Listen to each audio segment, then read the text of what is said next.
دلوقتي اقول لكم شويه سكيمات بصمجه للكيمياء ان شاء الله هتلاقوها في امتحان الكيمياء 2025.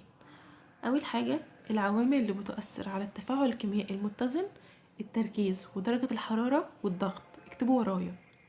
يعني مثلا بزياده الضغط بيمشي التفاعل في اتجاه الحجم الاقل، زي مثلا المثال ده. اكتبوا المثال ده قدامكم عشان تبقوا فاهمين. N2 زائد 3H2 سهم كده هيديلنا 2NH3. ال N2 هنا موجود 1 مول، ال 3H2 هنا موجود 3 مول، الناتج اللي طلع في الاخر موجود 2 مول. يبقى التفاعل هيمشي في الاتجاه ده اللي هو الاتجاه الطردي. انتوا فاهمين؟ اكتبوا ورايا وخليكم مركزين. تاني حاجة الأحماض القوية، اكتبوا دي مهمة جدا. الأحماض القوية H2SO4 أول حمض، تاني حمض HNO3، تالت حمض HCl، رابع حمض HBr، خامس حمض NH4Cl.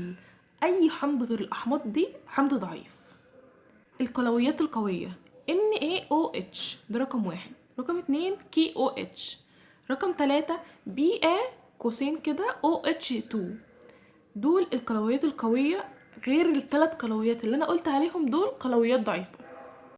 هتستخدمهم ازاي؟ مثلا هيجيلك حمض قوي وقاعدة ضعيفة هيساوي ملح حامضي، ولو كان ملح حامضي هتبقى البي اتش بتاعته هتقل.